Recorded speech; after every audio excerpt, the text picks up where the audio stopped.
Welcome to all. എല്ലാവർക്കും secret പി എസ് സിയിലേക്ക് സ്വാഗതം. ഇന്ന് നമ്മൾ നോക്കാൻ പോകുന്നത് കഴിഞ്ഞ പരീക്ഷകളിൽ പി എസ് സി ആവർത്തിച്ച് ഇനിയും ചോദിക്കാവുന്ന ചോദ്യങ്ങളാണ് കേട്ടോ. എക്കണോമിക്സ് ആണ് നോക്കുന്നത്. അതുപോലെ തന്നെ നമ്മുടെ ചാനലിൽ പുതിയ എസ് സി ആർ ടി ക്ലാസ്സുകളൊക്കെ സ്റ്റാർട്ട് ചെയ്തിട്ടുണ്ട്.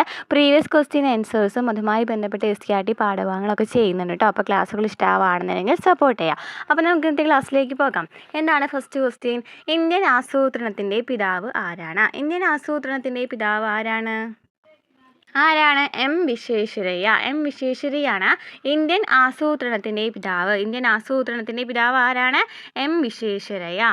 നെക്സ്റ്റ് ക്വസ്റ്റ്യൻ, പുത്തൻ സാമ്പത്തിക നയത്തിൻ്റെ ലക്ഷ്യങ്ങൾ ഏതൊക്കെയാണ് പുത്തൻ സാമ്പത്തിക നയത്തിൻ്റെ ലക്ഷ്യങ്ങൾ എന്ന് പറയുന്നത്? ഏതൊക്കെയാണ്? ഉദാരവൽക്കരണം, സ്വകാര്യവൽക്കരണം, ആഗോളവൽക്കരണം ഒക്കെ എന്താണ്? പുത്തൻ സാമ്പത്തിക നയത്തിൽ വരുന്നതാണ് അല്ലേ. അപ്പോൾ ഉദാരവൽക്കരണം, അതുപോലെ തന്നെ സ്വകാര്യവൽക്കരണം, ആഗോളവൽക്കരണം എന്നിവയ്ക്ക് പുത്തൻ സാമ്പത്തിക നയത്തിൻ്റെ ലക്ഷ്യങ്ങളാണ്. അപ്പോൾ ഇവയെല്ലാം ആണ് കേട്ടോ. നെക്സ്റ്റ് ക്വസ്റ്റ്യൻ, ഖാരിഫ് വിളകൾ വിളവെടുക്കുന്ന സമയം ഏതാണ്? നമ്മൾ എല്ലാ ക്ലാസ്സിലും പറയുന്നതാണല്ലേ, ഖാരിഫ് വിളകൾ വിളവെടുക്കുന്ന സമയമാണ് ചോദിച്ചിരിക്കുന്നത്. ഏതാണ് ഖാരിഫ് വിളകൾ വിളവെടുക്കുന്ന സമയം? ഏതാണ്? സെപ്റ്റംബർ മുതൽ ഒക്ടോബർ വരെ കേട്ടോ. സെപ്റ്റംബർ മുതൽ ഒക്ടോബർ വരെയാണ് ഖാരിഫ് വിളകൾ വിളവെടുക്കുന്ന സമയം. നെക്സ്റ്റ് ക്വസ്റ്റ്യൻ, ഹരിത വിപ്ലവത്തിൻ്റെ ഏഷ്യൻ ഭവനം എന്നറിയപ്പെടുന്ന രാജ്യം ഏതാണ്? ഹരിത വിപ്ലവത്തിൻ്റെ ഏഷ്യൻ ഭവനം എന്നറിയപ്പെടുന്ന രാജ്യം ഏതാണ്? രാജ്യം ഏതാണ്? ഫിലിപ്പൈൻസ് അല്ലേ. ഫിലിപ്പൈൻസ് ആണ് ഹരിത വിപ്ലവത്തിൻ്റെ ഏഷ്യൻ ഭവനം എന്നറിയപ്പെടുന്ന രാജ്യം ചോദിക്കുകയാണെന്നുണ്ടെങ്കിൽ ഏതാണ്? Philippines.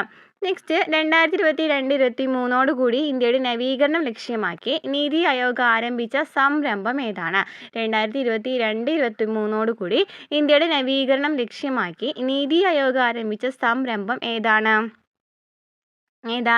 Strategy for new India at 75 കേട്ടോ. Strategy for new India at 75. Next question, 2023 ലോക ബാങ്കിൻ്റെ ലോജിസ്റ്റിക് പെർഫോമൻസ് സൂചികയിൽ ഇന്ത്യയുടെ സ്ഥാനം എത്രയാണ്? 2023 ലോക ബാങ്കിൻ്റെ ലോജിസ്റ്റിക് പെർഫോമൻസ് സൂചികയിൽ ഇന്ത്യയുടെ സ്ഥാനം എത്രയാണ്? 38ാമത്തെ സ്ഥാനമായിരുന്നു 2023 കേട്ടോ. Next question, 2024 champions of the earth പുരസ്കാരം ആർക്കാണ് ലഭിച്ചത്? 2024 ചാമ്പ്യൻസ് ഓഫ് ദി എർത്ത് പുരസ്കാരം ലഭിച്ചത് ആർക്കാണ് ലഭിച്ചത്? ചാമ്പ്യൻസ് ഓഫ് ദി എർത്ത് അല്ലേ, മാധവ് ഗാഡ്ഗിൽ കേട്ടോ. മാധവ് ഗാഡ്ഗിലിനാണ് ചാമ്പ്യൻസ് ഓഫ് ദി എർത്ത് 2024 പുരസ്കാരം ലഭിച്ചത്. നെക്സ്റ്റ് ക്വസ്റ്റ്യൻ, കാർഷിക മേഖലാ വികസനം, ചെറുകിട കുടിൽ വ്യവസായങ്ങളുടെ വികസനം, കൈത്തൊഴിൽ വികസനം തുടങ്ങിയവ ലക്ഷ്യമാക്കി 1982 നിലവിൽ വന്ന സ്ഥാപനം ഏതാണ്? കാർഷിക മേഖലാ വികസനം, ചെറുകിട കുടിൽ വ്യവസായങ്ങളുടെ വികസനം, കൈത്തൊഴിൽ വികസനം എന്നിവയുമായി ബന്ധപ്പെട്ട് 1982 നിലവിൽ വന്ന സ്ഥാപനം ഏതാണ്? നെബാർഡ് കേട്ടോ. നെബാർഡ്. നെക്സ്റ്റ് ക്വസ്റ്റ്യൻ, ഒന്നാം പഞ്ചവത്സര പദ്ധതി രൂപീകരണത്തിൽ പ്രധാന പങ്ക് വഹിച്ച മലയാളി ആരാണ്? ഒന്നാം പഞ്ചവത്സര പദ്ധതിയിൽ രൂപീകരണത്തിൽ പ്രധാന പങ്ക് വഹിച്ച മലയാളി ആരാണ്? KN രാജ. നെക്സ്റ്റ് ക്വസ്റ്റ്യൻ, താഴെ പറയുന്നവയിൽ ഏതായിരുന്നു 12ാം പഞ്ചവത്സര പദ്ധതിയുടെ ലക്ഷ്യം എന്ന് പറയുന്നത്? 12ാമത്തെ പഞ്ചവത്സര പദ്ധതിയുടെ ലക്ഷ്യം എന്താണ്? സുസ്ഥിരത അല്ലേ, സുസ്ഥിര വികസനമാണ് അല്ലേ. സുസ്ഥിര വികസനമാണ് 12ാം പഞ്ചവത്സര പദ്ധതിയുടെ ലക്ഷ്യം എന്ന് പറയുന്നത്. ഏതാണ്? സുസ്ഥിര വികസനം. നെക്സ്റ്റ് ക്വസ്റ്റ്യൻ, താഴെ പറയുന്നവയിൽ നീതി ആയോഗിൻ്റെ ലക്ഷ്യമല്ലാത്തത് ഏതാണ്? നീതി ആയോഗിൻ്റെ ലക്ഷ്യമല്ലാത്തതാണ് ചോദിച്ചിരിക്കുന്നത്. അപ്പോൾ ഏതാണ് ലക്ഷ്യമില്ലാത്തത് നമുക്ക് നോക്കാം. വ്യവസായ മേഖലയിലെ സർക്കാർ പങ്കാളിത്തം കുറയ്ക്കുക എന്ന് പറയുന്ന ഒരു ലക്ഷ്യമാണ്. അതുപോലെ മധ്യവർഗത്തെ ഉപയോഗിച്ച് സുസ്ഥിര സാമ്പത്തിക വളർച്ച, പ്രവാസി ഇന്ത്യക്കാരുടെ സേവനം, സാമ്പത്തിക സാങ്കേതിക വളർച്ചയ്ക്ക് ഉപയോഗിക്കുക എന്നിവയ്ക്ക് എന്താണ്? നീതി ആയോഗിൻ്റെ ലക്ഷ്യങ്ങളാണ്. ജൈവ കൃഷി രീതികൾ അവലംബിച്ച് കാർഷിക ഉൽപ്പാദനം വർദ്ധിപ്പിക്കൊന്നും വരുന്നില്ല. അപ്പോൾ വ്യവസായ മേഖലയിലെ സർക്കാർ പങ്കാളിത്തം കുറയ്ക്കുക, മധ്യവർഗത്തെ ഉപയോഗിച്ച് സുസ്ഥിര സാമ്പത്തിക വളർച്ച, പ്രവാസി ഇന്ത്യക്കാരുടെ സേവനം, സാമ്പത്തിക സാങ്കേതിക വളർച്ചയ്ക്ക് ഉപയോഗിക്കുക എന്നിവയ്ക്ക് നീതി ആയോഗിൻ്റെ ലക്ഷ്യങ്ങളാണ്. നെക്സ്റ്റ് ക്വസ്റ്റ്യൻ, കുടുംബശ്രീ ആരംഭിച്ച കാലത്തെ പഞ്ചവത്സര പദ്ധതി ഏതാണ്? ഏത് പഞ്ചവത്സര പദ്ധതി കാലത്താണ് കുടുംബശ്രീ ആരംഭിച്ചത്? 1998 മെയ് 17 കുടുംബശ്രീ ഉദ്ഘാടനം ചെയ്യുന്നത്. അപ്പോൾ 1998 എന്ന് പറയുന്നത് ഏത് പഞ്ചവത്സര പദ്ധതിയിലാണ് വരുന്നത്? 9ാം പഞ്ചവത്സര പദ്ധതി കേട്ടോ. 9ാം പഞ്ചവത്സര പദ്ധതിയാണ് കുടുംബശ്രീ ആരംഭിച്ചത്. നെക്സ്റ്റ്, 1959 ജർമ്മനിയുടെ സാങ്കേതിക സഹായത്തോടെ സ്ഥാപിതമായ ഇന്ത്യയിലെ ഉരുമ്പുരുക്ക് ശാല ഏതാണ്? 1959 രൂപീകൃതമായത്. അതുപോലെ തന്നെ എന്താണ്? ആരുടെയാണ്? ജർമ്മനിയുടെ സഹായത്തോടു കൂടി രൂപീകൃതമായത്. ഏതാണ്? റൂർക്കേല. ഇന്ത്യയിൽ സാമ്പത്തിക ആസൂത്രണത്തിന് വേണ്ടി 1950 നിലവിൽ വന്ന ആസൂത്രണ കമ്മീഷന്റെ പുതിയ രൂപം ഏതാണ്? നീതി ആയോഗാണ് അല്ലേ. നമുക്കറിയാം ആസൂത്രണ കമ്മീഷൻ നിലവിൽ വന്നത് 1950 മാർച്ച് 15-നാണ് നിലവിൽ വന്നത്. അതിന് പകരമായിട്ട് നിലവിൽ വന്നത് ഏതാണ്? NITI Aayog. Next question, poverty and un-British rule in India എന്ന പുസ്തകം രചിച്ചത് ആരാണ്? Poverty and un-British rule in India അല്ലേ, അല്ലെങ്കിൽ ചോർച്ച സിദ്ധാന്തം എന്നൊക്കെ അറിയപ്പെടുന്നത് പുസ്തകം ആരാണ് രചിച്ചത്? ദാദാഭായ് നവറോജി. നെക്സ്റ്റ് ക്വസ്റ്റ്യൻ, ഭാഷാടിസ്ഥാനത്തിൽ സംസ്ഥാനങ്ങളെ പുനഃസംഘടിപ്പിക്കുന്നതിനായി കേന്ദ്ര സർക്കാർ നിയമിച്ച സംസ്ഥാന പുനഃസംഘടനാ കമ്മീഷന്റെ അധ്യക്ഷൻ ആരാണ്? ഫസൽ അലിയാണ് സംസ്ഥാന പുനഃസംഘടനാ കമ്മീഷൻ അധ്യക്ഷൻ. സർദാർ കെ.എം. പണിക്കരാണ് മലയാളിയായിട്ടുള്ള ആൾ. എച്ച്.എൻ. കുൻസ്രം അതിൽ പങ്കെടുത്ത ആളാണ് അല്ലേ. മലയാളി ചോദിക്കുകയാണെങ്കിൽ കെ.എം. പണിക്കരും, അധ്യക്ഷൻ ആരാണ്? ഫസൽ അലിയുമാണ്. നോക്കി അടുത്ത ക്വസ്റ്റ്യൻ, സംസ്ഥാന പുനഃസംഘടനാ കമ്മീഷനിൽ അംഗമായിരുന്ന മലയാളി ആരാണ്? കെ.എം. പണിക്കരാണ് അല്ലേ. അപ്പോൾ ഒരു ക്വസ്റ്റ്യൻ ഇമ്പോർട്ടൻ്റ് ആണ് കേട്ടോ. മലയാളി ആരാന്ന് ചോദിക്കുകയാണെന്നുണ്ടെങ്കിൽ ആരാണ്? കെ.എം. പണിക്കരാണ്. രാജ്യത്തിൻ്റെ കറൻസി പ്രതിസന്ധി പരിഹരിക്കുവാനായിട്ട് സിംബാബ്വെ പുറത്തിറക്കിയ കറൻസിയുടെ പേരെന്താണ്? ഏതാണ്? സിഗ് ആണ് അല്ലേ. ZIG ആണ് സിംബാബ്വെ പുറത്തിറക്കിയ കറൻസിയുടെ പേരെന്താണ്? സിഗ് കേട്ടോ. സിഗ് ആണ് കറൻസിയുടെ പേര്, സിഗ്. സാമ്പത്തിക വളർച്ചയുമായി ബന്ധപ്പെട്ട ശരിയായ പ്രസ്താവന ഏതാണ്? സാമ്പത്തിക വളർച്ചയുമായി ബന്ധപ്പെട്ട ശരിയായ പ്രസ്താവനയാണ് ചോദിച്ചിരിക്കുന്നത്. അപ്പോൾ ഏതാണ് ഇതിൽ ശരി വരുന്നത്? ഉൽപാദനത്തിലും വരുമാനത്തിലുമുള്ള വർധനവിനെയാണ് സാമ്പത്തിക വളർച്ച എന്ന് പറയുന്നത്. ഉൽപാദനത്തിലും വരുമാനത്തിലുമുള്ള വർധനവിനെയാണ് സാമ്പത്തിക വളർച്ച എന്ന് പറയുന്നത്. അതുപോലെ സാമ്പത്തികവും സാമൂഹികവുമായ ഘടകങ്ങൾക്കാണ് അവിടെ ഊന്നൽ നൽകുന്നത്. അപ്പോൾ ഉൽപാദനത്തിലും വരുമാനത്തിലുള്ള വർധനവ്, സാമ്പത്തികവും സാമൂഹികവുമായ ഘടകങ്ങൾക്കുള്ള ഊന്നലൊക്കെയാണ് സാമ്പത്തിക വളർച്ചയുമായി ബന്ധപ്പെട്ട ശരിയായ പ്രസ്താവന. 3, 4 ആൻസർ കേട്ടോ. നെക്സ്റ്റ് ക്വസ്റ്റ്യൻ, ഐക്യരാഷ്ട്ര സംഘടനയുടെ ഇപ്പോഴത്തെ സെക്രട്ടറി ജനറലിൻ്റെ ജന്മദേശം എവിടെയാണ്? പോർച്ചുഗലായിരുന്നു. 2023 സാമ്പത്തിക ശാസ്ത്ര നോബൽ ലഭിച്ചത് ആർക്കാണ്? 2023 സാമ്പത്തിക ശാസ്ത്ര നോബൽ ലഭിച്ചത് ആർക്കായിരുന്നു? 2023 ലഭിച്ചത് ആർക്കാണ്? കുറേ ക്വസ്റ്റ്യൻ പേപ്പറിൽ കണ്ടുള്ള ക്വസ്റ്റ്യൻ ആണ് അല്ലേ. ക്ലോഡിയ ഗോൾഡിൻ കേട്ടോ. ക്ലോഡിയ ഗോൾഡിനാണ് 2023 സാമ്പത്തിക ശാസ്ത്ര നോബൽ സമ്മാനം ലഭിച്ചത്. നെക്സ്റ്റ് ക്വസ്റ്റ്യൻ, ഇന്ത്യയെ സംബന്ധിച്ച് ശരിയായ പ്രസ്താവനകൾ ഏതെല്ലാമാണ് നോക്കാം. ലോകരാജ്യങ്ങളിൽ വലിപ്പത്തിൽ ഇന്ത്യയുടെ സ്ഥാനം 7 ആണ്. ശരിയാണോ? ക്വസ്റ്റ്യൻ ശരിയാണോ? 1, ലോകരാജ്യങ്ങളിൽ വലിപ്പത്തിൽ ഇന്ത്യയുടെ സ്ഥാനം എത്രയാണ്? 7ാമത്തെ സ്ഥാനമാണ്. അതുപോലെ ഇന്ത്യയിൽ 29 സംസ്ഥാനങ്ങളും 6 കേന്ദ്രഭരണ പ്രദേശങ്ങളുമാണ് നിലവിലുള്ളതെന്നാണ് പറഞ്ഞിരിക്കുന്നത്. തെറ്റാണ്. 28 സംസ്ഥാനങ്ങളും 8 കേന്ദ്രഭരണ പ്രദേശങ്ങളാണുള്ളത്. ഇന്ത്യയുടെ ഹൃദയം എന്നറിയപ്പെടുന്ന സംസ്ഥാനം മധ്യപ്രദേശാണ്. അപ്പോൾ 1, 3 ശരിയാണ്. 7ാമത്തെ സ്ഥാനമാണ് ഇന്ത്യക്കുള്ളത്. കേരളത്തിലെ തദ്ദേശ സ്വയംഭരണ സ്ഥാപനങ്ങളെ സംബന്ധിച്ച് തെറ്റായ പ്രസ്താവന കണ്ടെത്തുക. കേരളത്തിൽ 941 ഗ്രാമപഞ്ചായത്തുകളുണ്ട്. ശരിയാണല്ലേ. 941 ഗ്രാമപഞ്ചായത്തുകളുണ്ട്. 87 മുനിസിപ്പാലിറ്റിയും 6 മുനിസിപ്പൽ കോർപ്പറേഷനുമാണുള്ളത്. 87 മുനിസിപ്പാലിറ്റികളും 6 മുനിസിപ്പൽ കോർപ്പറേഷനുകളുമാണുള്ളത്. അർദ്ധനഗര പ്രദേശങ്ങളിൽ ഭരണം നടത്തുന്നത് ആരാണ്? നഗരപഞ്ചായത്തുകളാണ്. അർദ്ധനഗര പ്രദേശങ്ങളിൽ നഗരപഞ്ചായത്തുകളാണ്. നിരവധി ഗ്രാമപഞ്ചായത്തുകൾ ചേർന്നാണ്, വാർഡ് പഞ്ചായത്ത് അല്ല അല്ലേ. നിരവധി ഗ്രാമപഞ്ചായത്തുകൾ ചേർന്നാണ് വാർഡ് പഞ്ചായത്ത് എന്നാണ് ഇവിടെ ക്വസ്റ്റ്യൻ ആൻസർ നൽകിയിരിക്കുന്നത്. അപ്പോൾ തെറ്റാണ്. കേരളത്തിൽ 941 ഗ്രാമപഞ്ചായത്തുകളാണുള്ളത്. 87 മുനിസിപ്പാലിറ്റി, 6 മുനിസിപ്പൽ കോർപ്പറേഷൻ ഉണ്ട്. അർദ്ധനഗര പ്രദേശങ്ങളിൽ ഭരണം നടത്തുന്ന ആരാണ്? നഗരപഞ്ചായത്തുകളാണ്. നെക്സ്റ്റ് ക്വസ്റ്റ്യൻ, താഴെ പറയുന്നവയിൽ ഇന്ത്യയുടെ സാമ്പത്തിക ആസൂത്രണവുമായി ബന്ധപ്പെട്ട ശരിയല്ലാത്ത പ്രസ്താവന ഏതാണ്? 1950 ആസൂത്രണ കമ്മീഷൻ നിലവിൽ വന്നത്. നമ്മൾ കഴിഞ്ഞ ക്വസ്റ്റ്യനിൽ പറഞ്ഞു 1950 മാർച്ച് 15-നാണ് ഇന്ത്യയിലെ ആസൂത്രണ കമ്മീഷൻ നിലവിൽ വന്നത്. 1ാം പഞ്ചവത്സര പദ്ധതി ഇന്ത്യക്ക് ഭക്ഷ്യസ്വയം പര്യാപ്തത ഉദ്ദേശിച്ചിട്ടുള്ളതായിരുന്നു എന്നാണ് അല്ലേ പറഞ്ഞിരിക്കുന്നത്. അപ്പോൾ 1ാം പഞ്ചവത്സര പദ്ധതി എന്ന് പറയുന്നത് ഏതാണ്? 1ാം പഞ്ചവത്സര പദ്ധതി എന്ന് പറയുന്നത് ഭക്ഷ്യസ്വയം പര്യാപ്തത അല്ല അല്ലേ, കൃഷിക്കാണ് അവർ പ്രാധാന്യം നൽകിയിട്ടുണ്ടായിരുന്നത്. അമേരിക്കൻ മോഡലായിരുന്നു ഇന്ത്യയുടെ പഞ്ചവത്സര പദ്ധതികൾ എന്ന് പറയുന്നത്. അമേരിക്കൻ മോഡലായിരുന്നു ഇന്ത്യയുടെ പഞ്ചവത്സര പദ്ധതികൾ. അതും തെറ്റാണ് കേട്ടോ. ആസൂത്രണ കമ്മീഷൻ്റെ ആദ്യത്തെ ചെയർമാൻ ആരാണ്? ജവഹർലാൽ നെഹ്റു ആയിരുന്നു. അപ്പോൾ 2 തെറ്റുള്ള കാര്യം നമ്മൾ ഇതിൽ ആൻസർ നൽകിയിട്ടില്ല. അപ്പോൾ ആസൂത്രണ കമ്മീഷൻ്റെ ആദ്യ ചെയർമാൻ ആരാണ്? ജവഹർലാൽ നെഹ്റു ആണ്. നെക്സ്റ്റ്, ഐക്യരാഷ്ട്ര സംഘടനയുടെ ലോക സന്തോഷ സൂചികയിൽ ഇന്ത്യയുടെ സ്ഥാനം 126 ആണ്.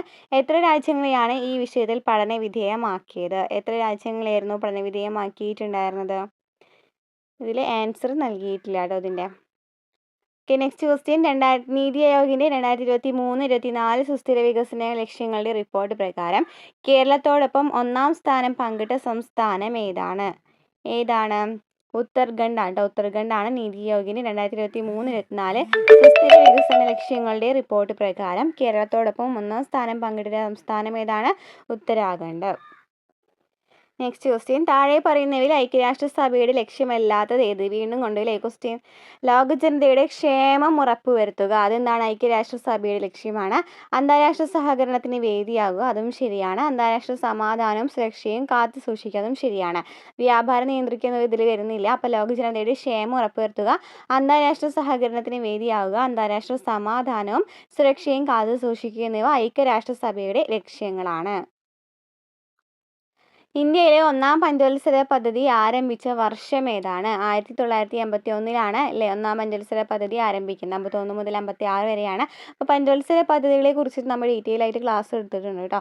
അപ്പോൾ പോയി ക്ലാസ്സുകൾ കാണാം. CRT പാഠഭാഗം കൂടി ഉൾപ്പെടുത്തിയിട്ടാണ് നമ്മൾ ക്ലാസ്സുകൾ എടുത്തിരിക്കുന്നത്. ഇനി നീതി ആയോഗ് സ്ഥാപിതമായ വർഷം ഏതാണ്? 2015 ജനുവരി 1-നാണ് നീതി ആയോഗ് സ്ഥാപിതമായതെന്നാണ് 2015. Next question. ഇന്ത്യയിൽ നടപ്പിലാക്കുന്ന പഞ്ചവത്സര പദ്ധതിയുടെ ലക്ഷ്യങ്ങൾ എന്തെല്ലാമാണ്? എന്തൊക്കെയായിരുന്നു ലക്ഷ്യങ്ങൾ? സാമ്പത്തിക വളർച്ച, സാമൂഹിക സമത്വവും സ്വയം പര്യാപ്തതയും, ആധുനികവൽക്കരണം. സാമ്പത്തിക വളർച്ച, സാമൂഹിക സമത്വവും സ്വയം പര്യാപ്തതയും, ആധുനികവൽക്കരണം എന്നിവയ്ക്ക് എന്താണ്? പഞ്ചവത്സര പദ്ധതിയുടെ ലക്ഷ്യങ്ങളാണ്. നെക്സ്റ്റ്, ഇന്ത്യയിലെ GDP കണക്കാക്കുന്നത് ആരാണ്? GDP കണക്കാക്കുന്നത് CSO ആണ്. GDP കണക്കാക്കുന്ന ആരാണ്? CSO ആണ്, സെൻട്രൽ സ്റ്റാറ്റിസ്റ്റിക്കൽ ഓർഗനൈസേഷൻ അല്ലേ. നമ്മൾ ഡീറ്റെയിൽ ആയിട്ട് എടുത്തിട്ടുണ്ടായിരുന്നു പഞ്ചവത്സര പദ്ധതിയുടെ ക്ലാസ്സിൽ. അപ്പോൾ ഇതിൽ ഓരോ ടേംസും പറഞ്ഞിട്ടുണ്ടായിരുന്നു കേട്ടോ. നീതി ആയോഗവും അതുപോലെ തന്നെ ആസൂത്രണ കമ്മീഷനും ഒക്കെ അതിൽ പറഞ്ഞിട്ടുണ്ടായിരുന്നു. Next question. ഡിജിറ്റൽ സാക്ഷരതയും ഡിജിറ്റൽ അടിസ്ഥാന വികസനവും വർദ്ധിപ്പിക്കുന്നതിന് ഇന്ത്യ ഗവൺമെൻറ് തുടങ്ങിയ പുതിയ പദ്ധതിയുടെ പേരെന്താണ്? ഡിജിറ്റൽ സാക്ഷരതയും ഡിജിറ്റൽ അടിസ്ഥാന വികസനവും വർദ്ധിപ്പിക്കുന്നതിന് ഇന്ത്യ ഗവൺമെൻറ് തുടങ്ങിയ പുതിയ പദ്ധതിയുടെ പേരെന്താണ്? ഡിജിറ്റൽ ഇന്ത്യ കേട്ടോ. ഡിജിറ്റൽ ഇന്ത്യ എന്നാണ് പേര്. Next question. ഇന്ത്യയിലെ ഹരിത വിപ്ലവത്തിൻ്റെ ശില്പി എന്നറിയപ്പെടുന്നത് ആരാണ്? ഡോക്ടർ MS സ്വാമിനാഥനാണ് ഇന്ത്യയിൽ ഹരിത വിപ്ലവത്തിൻ്റെ ശില്പി. അദ്ദേഹം അന്തരിച്ചിട്ടുണ്ടായിരുന്നു. ഇയറും പഠിച്ചു വയ്ക്കാൻ. 2023 സെപ്റ്റംബർ 28-നാണ് അദ്ദേഹം അന്തരിച്ചത്. അപ്പോൾ ഇന്ത്യയിൽ ഹരിത വിപ്ലവത്തിൻ്റെ ശില്പി എന്നറിയപ്പെടുന്നത് ഡോക്ടർ MS സ്വാമിനാഥനാണ്. Next question. നീതി ആയോഗിൻ്റെ ഇപ്പോഴത്തെ വൈസ് ചെയർപേഴ്സൺ ആരാണ്? നീതി ആയോഗിൻ്റെ ഇപ്പോഴത്തെ വൈസ് ചെയർപേഴ്സൺ ആരാണ്? സുമൻ ബെറിയാണ്. സുമൻ ബെറി. Next question. താഴെ കൊടുത്ത പ്രസ്താവനകളിൽ നോർത്ത് അറ്റ്ലാന്റിക് ട്രീറ്റി ഓർഗനൈസേഷനുമായി ബന്ധമില്ലാത്തത് ഏത്? നാറ്റോയുമായിട്ട് ബന്ധമില്ലാത്തത് ഏതെന്നാണ് ചോദിച്ചിരിക്കുന്നത്. നോക്കാം ഏതാണ് വരുന്നത് നോക്കാം. 1949 ഇത് സ്ഥാപിതമായത്. 1949 നാറ്റോ സ്ഥാപിതമായത്. 1949. ഇനി ഇതിൻ്റെ ആസ്ഥാനം ജനീവയാണെന്നാണ് പറയുന്നത്. അത് തെറ്റാണ്. ഇതിൽ അവസാനമായി ചേർന്ന രാജ്യം സ്വീഡനാണ്. അത് ശരിയാണ് കേട്ടോ. അപ്പോൾ വരുന്നത് 1949 സ്ഥാപിതമായത്. ഇതിൽ അവസാനമായി ചേർന്ന രാജ്യം സ്വീഡനാണ്. റഷ്യ യുക്രൈൻ യുദ്ധം കാരണമായി സംഘടനയിൽ ചൈനയുടെ അംഗത്വ പ്രവേശനം എന്നൊക്കെ പറയുന്നുണ്ട്. അത് തെറ്റാണ് കേട്ടോ. അപ്പോൾ 2ഉം 4 തെറ്റ് വരുന്നത്. ശരിയായത് പഠിച്ചു വയ്ക്കുക. 1949 സ്ഥാപിതമായത്. ഇതിൽ അവസാനമായി ചേർന്ന രാജ്യം ഏതാണ്? സ്വീഡനാണ്. സ്വാതന്ത്ര്യാനന്തരം സംസ്ഥാന പുനഃസംഘടനാ കമ്മീഷൻ രൂപീകരിച്ചു. ഇതുമായി ബന്ധപ്പെട്ട് താഴെ കൊടുത്ത പ്രസ്താവനകളിൽ ശരിയായത് ഏത്? നോക്കി വീണ്ടും സംസ്ഥാന പുനഃസംഘടനാ കമ്മീഷനെ കുറിച്ച് ചോദിച്ചിരിക്കുകയാണ്. അപ്പം നോക്കാം ശരിയായത് ഏതെന്ന്. ഇത് രൂപീകരിച്ചത് 1953 ശരിയാണ്. ഷാ കമ്മീഷൻ എന്ന പേരിൽ അറിയപ്പെടുന്നുണ്ടോ? ഇത് ഇല്ല അല്ലേ. ഷാ കമ്മീഷൻ എന്ന പേരൊന്നും അറിയപ്പെടുന്നില്ല. ഫസൽ അലി, HN ഖുസ്രു എന്നിവർ ഇതിലെ അംഗങ്ങളായിരുന്നു.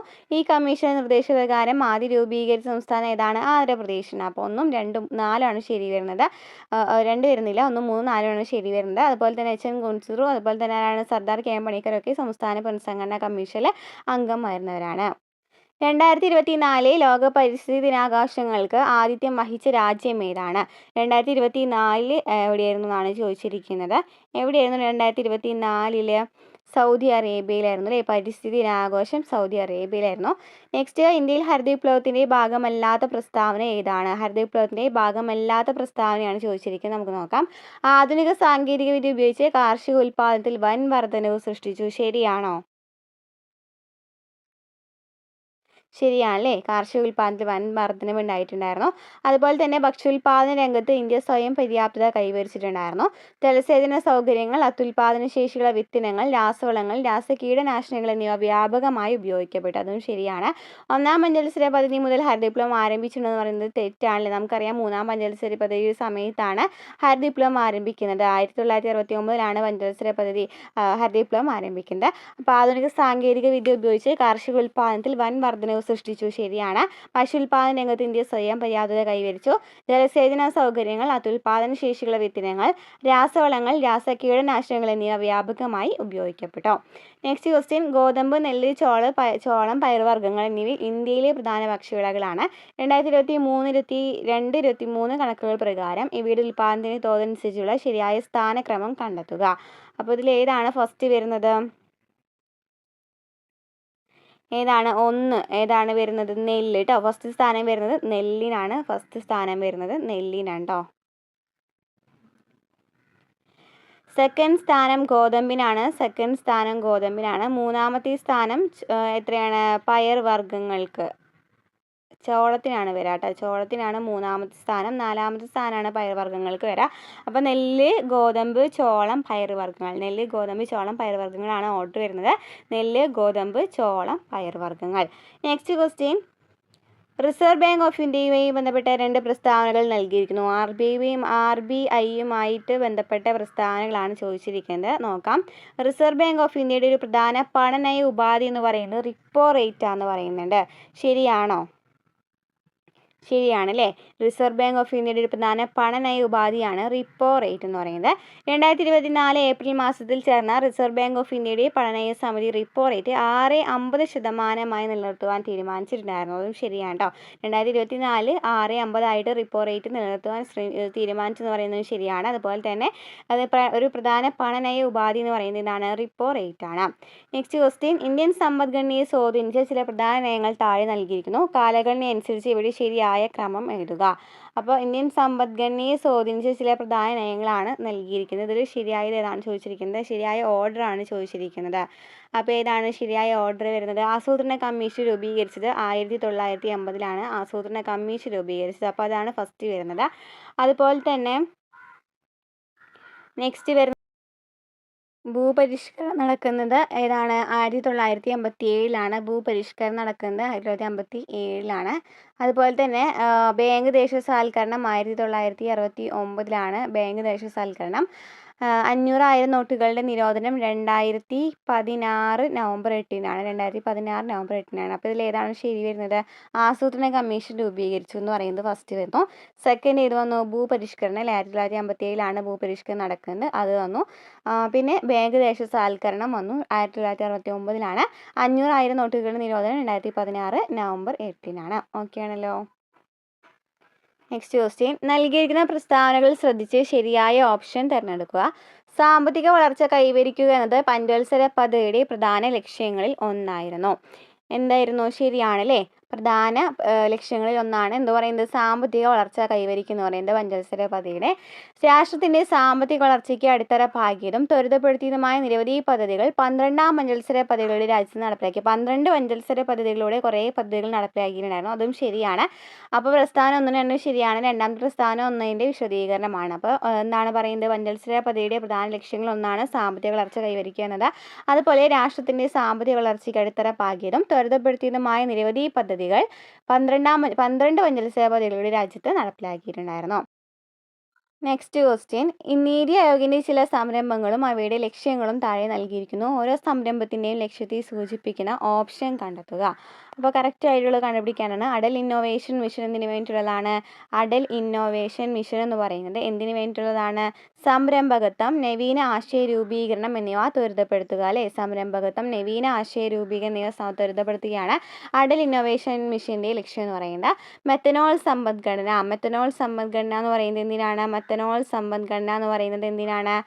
എന്തിനാണ്? എണ്ണ ഇറക്കുമതി ബില്ല് ചെലവ് കുറയ്ക്കുന്നതിന് വേണ്ടിയിട്ടാണ് മെത്തനോൾ സമ്പദ്ഘടന വന്നത്. സഹകരണ ഫെഡറലിസം എന്താണ്? സംസ്ഥാനങ്ങളുടെ പ്രവർത്തനങ്ങൾ ഏകോപിപ്പിക്കുക. ശൂന്യ ക്യാമ്പയിൻ എന്തിനാണ് വന്നിട്ടുള്ളത്? ശൂന്യ ക്യാമ്പയിൻ ഇലക്ട്രിക് വാഹനങ്ങൾ പ്രോത്സാഹിപ്പിച്ച് വായു മലിനീകരണം കുറയ്ക്കുക. പഠന ഇന്നോവേഷൻ മിഷൻ, സംരംഭകത്വം, നവീന ആശയ രൂപീകരണം എന്നിവ ത്വരിതപ്പെടുത്തുക. മെത്തനോൾ സമ്പദ്ഘടന എണ്ണ ഇറക്കുമതി ബിൽ കുറയ്ക്കുക. സഹകരണ ഫെഡറലിസം സംസ്ഥാനങ്ങളുടെ പ്രവർത്തനങ്ങൾ ഏകോപിപ്പിക്കുക. ശൂന്യ ക്യാമ്പയിൻ ഇലക്ട്രിക് വാഹനങ്ങൾ പ്രോത്സാഹിപ്പിച്ച് വായു മലിനീകരണം കുറയ്ക്കുക. നെക്സ്റ്റ് ക്വസ്റ്റ്യൻ, 1991 ഇന്ത്യ നടപ്പിലാക്കിയ പുത്തൻ സാമ്പത്തിക നയവുമായി ബന്ധപ്പെട്ട് ശരിയായ പ്രസ്താവനകൾ കണ്ടെത്തുക. അപ്പോൾ പുത്തൻ സാമ്പത്തിക നയം വീണ്ടും ചോദിച്ചിരിക്കുകയാണ്. സ്വാശ്രയത്വം പ്രോത്സാഹിപ്പിച്ച് വിദേശ സഹായം പരമാവധി കുറയ്ക്കുക എന്ന് പറയുന്നത് തെറ്റാണ്ടോ? വിദേശ സഹായം പരമാവധി കുറയ്ക്കുക എന്ന് പറയുന്നത് ഇന്ത്യൻ സമ്പദ്ഘടനയെ ഉദാരവൽക്കരിച്ച് ആഗോള കമ്പോളവുമായി സംയോജിപ്പിക്കുക. ഉദാരവൽക്കരണം ആഗോളവൽക്കരണം വരുന്നുണ്ട് അല്ലേ? അത് ശരിയാണ്. പൊതുമേഖലാ സ്ഥാപനങ്ങളെ സ്വകാര്യവൽക്കരിക്കുക, അതും ശരിയാണല്ലേ? സ്വകാര്യവൽക്കരണം എന്ന് പറയുന്നത് വരുന്നുണ്ട്.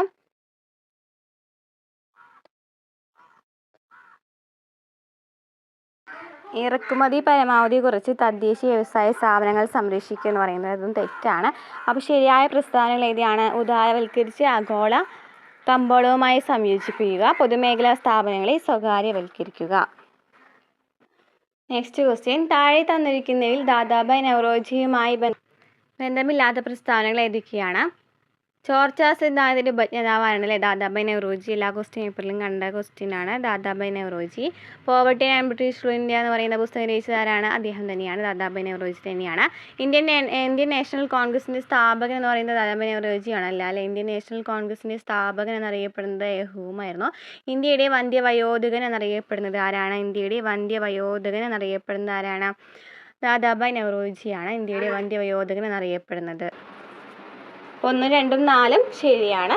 ഇന്ത്യൻ നാഷണൽ കോൺഗ്രസിൻ്റെ സ്ഥാപകൻ എന്ന് പറയുന്നത് ദാദാഭായ് നവറോജിയുമായി ബന്ധപ്പെട്ട ശരിയല്ലാത്ത പ്രസ്താവനയാണ് അല്ലേ? നെക്സ്റ്റ് ക്വസ്റ്റ്യൻ, ഏത് രാജ്യത്തിൻ്റെ സാങ്കേതിക സഹായത്തോടെയാണ് 1964 ബൊക്കാറോ സ്റ്റീൽ പ്ലാന്റ് എന്ന ഉരുമ്പുരുക്കുശാല ആരംഭിച്ചത്? 1964 ബൊക്കാറോ സ്ഥാപിതമാകുന്നത്. അപ്പോൾ എല്ലാ ക്വസ്റ്റ്യൻ പേപ്പറിലും കണ്ടില്ലേ നമ്മൾ ഏതൊക്കെ സ്റ്റീൽ പ്ലാന്റ്സ് വരുന്നുണ്ടെന്ന്. അപ്പോൾ 1964 ബൊക്കാറോ സ്റ്റീൽ പ്ലാന്റ് ഉരുമ്പുരുക്കുശാല ആരംഭിച്ചത് ഏത് രാജ്യത്തിൻ്റെ സാങ്കേതിക സഹായത്തോടു കൂടിയാണ്? ആരുടെ സഹായത്തോടു കൂടിയാണ്? റഷ്യയുടെ സഹായത്തോടു കൂടിയാണ് ബൊക്കാറോ സ്റ്റീൽ പ്ലാന്റ് സ്ഥാപിതമായത്. റഷ്യയുടെ സഹായത്തോടു കൂടിയാണ്. നെക്സ്റ്റ് ക്വസ്റ്റ്യൻ, 12ാം പഞ്ചവത്സര പദ്ധതിയുമായി ബന്ധപ്പെട്ടത് ഏതാണ്? നമുക്ക് കഴിഞ്ഞ ക്വസ്റ്റ്യൻ പേപ്പറിൽ പറഞ്ഞിട്ടുണ്ടായിരുന്നു. 12ാം പഞ്ചവത്സര പദ്ധതിയുമായി ബന്ധപ്പെട്ട് എന്താണ്? സുസ്ഥിര വികസനമാണ്. സുസ്ഥിര വികസനമാണ് 12ാം പഞ്ചവത്സര പദ്ധതിയുമായി ബന്ധപ്പെട്ടത്. അപ്പോൾ എല്ലാ പഞ്ചവത്സര പദ്ധതിനെ കുറിച്ചിട്ട് നമ്മൾ SCERT പ്ലസ് നമ്മുടെ പോയിന്റ്സ് കൂടി ആഡ് ചെയ്തിട്ട് ഒരു ക്ലാസ് എടുത്തിട്ടുണ്ട്. അപ്പോൾ ക്ലാസ്സുകൾ കാണാം. നെക്സ്റ്റ് ക്വസ്റ്റ്യൻ, താഴെ പറയുന്നവയിൽ കേരള സർക്കാരിൻ്റെ ഗവേണൻസ് ആപ്ലിക്കേഷൻ സോഫ്റ്റ്വെയർ ആയ സഞ്ജയ നൽകുന്ന സേവനങ്ങൾ ഏതൊക്കെയാണ്? ഗവേണൻസ് ആപ്ലിക്കേഷൻ എന്ന് പറയുന്ന ഒരു സോഫ്റ്റ്വെയർ ആണ് ഈ സഞ്ജയ എന്ന് പറയുന്നത്. അതിൻ്റെ സേവനങ്ങൾ എന്തൊക്കെയാണെന്നാണ് ചോദിച്ചിരിക്കുന്നത്. ഏതൊക്കെയാണ്? ഉടമസ്ഥാവകാശ സർട്ടിഫിക്കറ്റ് നൽകുന്നുണ്ട്. അതുപോലെ കെട്ടിട വയസ്സ് സർട്ടിഫിക്കറ്റ്, കെട്ടിട നികുതി അടയ്ക്കൽ എന്നിവയൊക്കെ എന്താണ്? ഈ സോഫ്റ്റ്വെയറിലൂടെ ലഭ്യമാകും. സഞ്ജയ് വഴിയാണ് ഉടമസ്ഥാവകാശ സർട്ടിഫിക്കറ്റ്, കെട്ടിട വയസ്സ് സർട്ടിഫിക്കറ്റ്, കെട്ടിട നികുതി അടയ്ക്കൽ എന്നിവയൊക്കെ കേട്ടോ. നെക്സ്റ്റ് ക്വസ്റ്റ്യൻ, റോഡ് അപകടങ്ങൾ കുറയ്ക്കുവാനും ഗതാഗത നിയമലംഘനം തടയുവാനും സംസ്ഥാനത്തെ മോട്ടോർ വാഹന വകുപ്പ് AI അധിഷ്ഠിത ക്യാമറകൾ സ്ഥാപിച്ച പദ്ധതി എന്ത് പേരിലാണ് അറിയപ്പെടുന്നത്? ഏത് പേരിലാണ് അറിയപ്പെടുന്നത്? സേഫ് കേരള അല്ലേ? സേഫ് കേരള എന്നാണ് AI അധിഷ്ഠിത ക്യാമറകൾ സ്ഥാപിച്ച പദ്ധതി അറിയപ്പെടുന്നത്. എന്താണ്? സേഫ് കേരള. അപ്പോൾ ഇത്രയൊക്കെയാണ് എക്കണോമിക്സിൻ്റെ ഭാഗത്ത് നിന്ന് ചോദിക്കുന്ന കുറേ ക്വസ്റ്റ്യൻസ്. നമുക്ക് കണ്ട കുറേ ക്വസ്റ്റ്യൻസ് ആവർത്തിച്ചതൊക്കെയാണ്. പുത്തൻ സാമ്പത്തിക നയം അല്ലേ? ഇമ്പോർട്ടൻ്റ് ആണ്, പഠിച്ചിരിക്കുക. അതുപോലെ തന്നെ പഞ്ചവത്സര പദ്ധതികൾ, പിന്നെ ഐക്യരാഷ്ട്രസഭയുടെയും ഒക്കെ എന്താണ് ലക്ഷ്യങ്ങൾ എന്ന് പറയുന്നത് ഇതൊക്കെയാണ്. അങ്ങനത്തെ കുറച്ച് ക്വസ്റ്റ്യൻസ് നമ്മൾ എപ്പോഴും കണ്ട ക്വസ്റ്റ്യൻസാണ്. സംസ്ഥാന പുനഃസംഘടനാ കമ്മീഷൻ, അതുപോലെ തന്നെ പിന്നെ എന്തൊക്കെയാണ് കണ്ടിട്ടുണ്ടായിരുന്നത്? ബാങ്കുമായി ബന്ധത്തില്ലേ RBI അല്ലെങ്കിൽ NABARD അങ്ങനെ ഏതെങ്കിലും ഒരു ബാങ്ക് ചോദിക്കാം. അപ്പോൾ ഈ ക്വസ്റ്റ്യൻസൊക്കെ നമ്മൾ ഇനിയും കാണാവുന്ന ക്വസ്റ്റ്യനാണ്. അപ്പോൾ ഒന്നില്ലെങ്കിൽ റിലേറ്റഡ് ഫാക്ട് വെച്ച് നോക്കി പഠിക്കാം കേട്ടോ. ഈ വരുന്ന ക്വസ്റ്റ്യൻസ് തന്നെ കൂടുതലും കണ്ടിട്ടുള്ളത് എക്കണോമിക്സിൻ്റെ ഭാഗത്തും ഇതിൽ നിന്ന് പുറത്തായിട്ട് അധികം ക്വസ്റ്റ്യൻസ് വരുന്നില്ല. പിന്നെ കൂടുതലും കറണ്ട് അഫെയറുമായി ബന്ധപ്പെട്ട കുറച്ച് ക്വസ്റ്റ്യൻസൊക്കെയാണ് വരുന്നത്. അപ്പോൾ ഇത്രയൊക്കെയാണ് നമ്മുടെ ക്ലാസ്സിൽ ഉൾപ്പെടുത്തിയിരിക്കുന്നത്. അപ്പോൾ ക്ലാസ്സുകൾ ഇഷ്ടമാണെന്നുണ്ടെങ്കിൽ സപ്പോർട്ട് ചെയ്യാതെ അടുത്ത ക്ലാസ്സുമായിട്ട് വീണ്ടും കാണാം.